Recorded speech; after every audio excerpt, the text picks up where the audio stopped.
हरी ओम. श्री स्वामी समर्थ. एकदा स्वामी महाराज गावाबाहेर खाजा पीराच्या दर्ग्यापुढे ओट्यावरती बसले होते.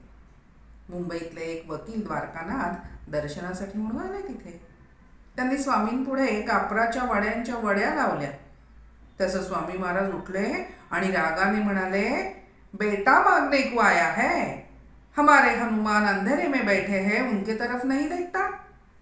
द्वारकानाथांना स्वामी महाराज काय म्हणतायत हे काही कळेच ना हो. ते नुसते बघतच राहिले स्वामी महाराजांकडे. तसं स्वामी महाराज परत म्हणाले, मुरलीधर मंदिर में हमारा हनुमान अंधेरे में है.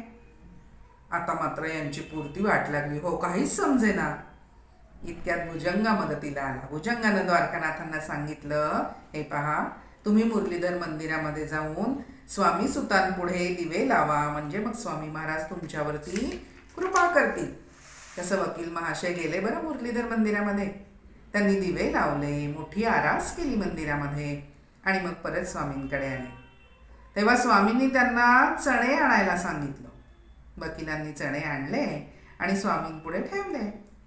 काय करावं स्वामी महाराजांनी?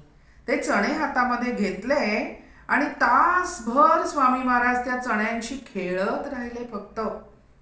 वकिलांना काही कळेना आता महाराज करणार आहेत काय. तासभर चणे खेळून झाल्यावर त्यातला काही थोडासा प्रसाद म्हणून त्यांनी वकिलांना दिला. मनोभावे तो प्रसाद घेतला. स्वामींची आज्ञा घेऊन ते मुंबईला परत आले आणि मग पत्नीला तो प्रसाद दिला. आपणही घेतला.